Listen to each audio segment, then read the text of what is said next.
Okay, so Peter's going to tell us about all the new stuff done to the end scale layout at the WMRC.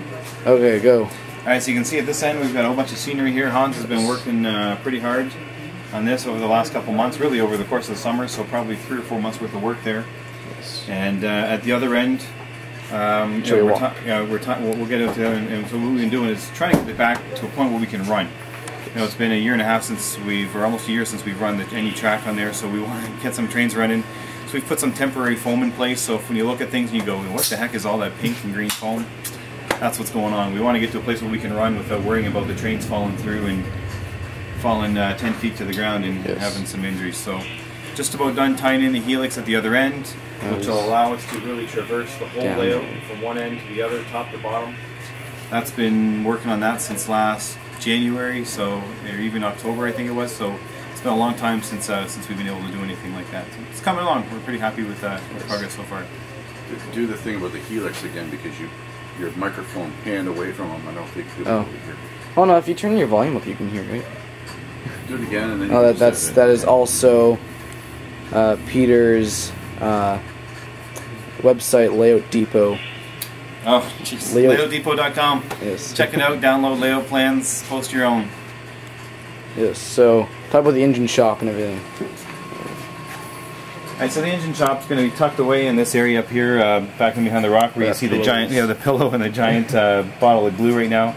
But eventually there'll be a turntable in there that'll lead to the engine house. I think there are 12 stalls, but off the top of my head there could be more. Plus we're going to do a whole engine servicing facility up there. Basically give the trains a destination to go before they make their trip on the layout. Yes. Hey Chris. that is CSXT 7666. Alright, I'll take your word for it. Okay. Okay, so yeah, layout's coming along good, Peter. Yep. Good tour. Walk along it. Okay. 3 layout, the 3 yards down there. Yes. Yes. You guys did a good job. So lots of work to go. Yeah, lots of work. Oh, also talk about that really cool bridge right there. With all the pictures and stuff. The bridge there, that's the handy work of Jim. He found that giant concrete archway bridge. Believe it or not, I think it's in New Zealand, if I remember correctly, where that current bridge is now. And he just kind of liked the way that one looked and thought it would be a good fit for the scene here. Completely scratch built. I think he used pink extruded foam for a lot of it and then just painted it up and carved it the shape. We were a little concerned about how the whole ultra-modern concrete structure would blend in with the wood helix and stuff below as they cross each other. But in the end, I think it came out all right. Kind of get a bit of a taste of the old with a dash of the new tossed in. So I think Jim was pretty proud with how the layout came out. A little bit more work to tie it in and make it look like it actually belongs in the layout and that it's not going to fly around. Like that. But hey, those are the little details that'll come later on. You can't get it perfect right out of the gate. Yes. Very good. And also the Whitewater Rapids there. Yeah, that's cool. It's on that side. Yes, you guys did a very good job. It's coming. The station there and everything. Alright, cool. My battery's almost dead, so I have to stop this video pretty soon. Alright, cool. Let's walk down to the Helix.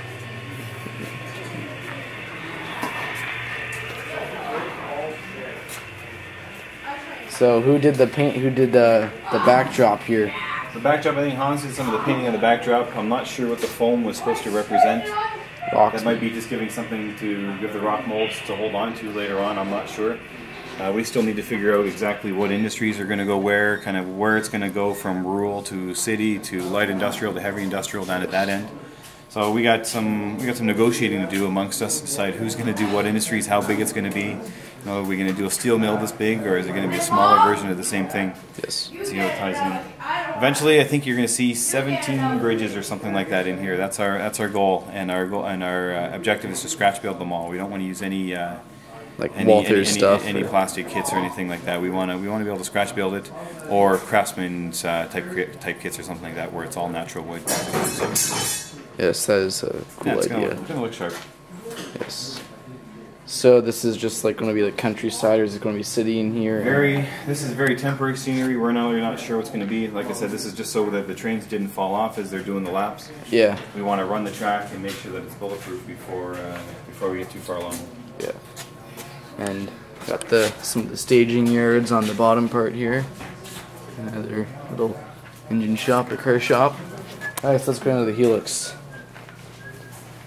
So this has been a work in progress for about a year now, right? Yeah, I guess coming up on a year now. This has been my pride and joy, building this up. First venture into a Helix for the club, and you know, a couple of things I'd do a little bit differently next time around. But for the most part, I'm pretty happy with how it turned out.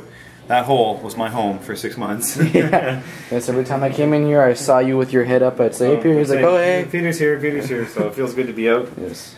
And a couple tracks right here, and we've got it tied into the whole layout, and we're all set. Yes, it came out very good. So I'm guessing this is going to be like a tunnel or something like that too. So like this, we have to respect the emergency exit. Yeah. So there's going to be stairs here that'll actually close in the track. Oh, okay. Or this might be a lift-out bridge that'll be in front of the stairs. We're still looking at a couple different design options, and we'll disguise it as a bridge. Big concrete bridge of some sort. We haven't decided yet how it's going to go. This will eventually be a hill that'll hide the entrance into the Helix. And are you guys going to be able to run longer cars through that little tight turn right there? That is the tightest turn on the whole layout right there. That's the tightest spot. And once again, because of the stairs and stuff that we were worried about, there wasn't too much we could do to ease out that curve. Yeah. Everything will run. That's tight from HO standards. That's still pretty generous from an N-scale perspective. So you guys can still run auto rack trains and yeah, okay. It'll run through that, no problems. Yeah, because it's smaller. But the bigger stuff you have to worry about. Nice broad curve. Well, the broader, just like the big stuff, the broader the curve, the better it looks. Yeah. But you know, we can squeeze it in. But you can't go thundering in that turn though. Yeah, I'm not sure I'd want to hit it too fast. Yeah. Okay, well, thank you, Peter, for You're welcome, Michael. Keep up the good work. Yes, and remember to check out Peter's website, www.layoutdepot.com. You got it. Thanks, Mike. There you go. See ya.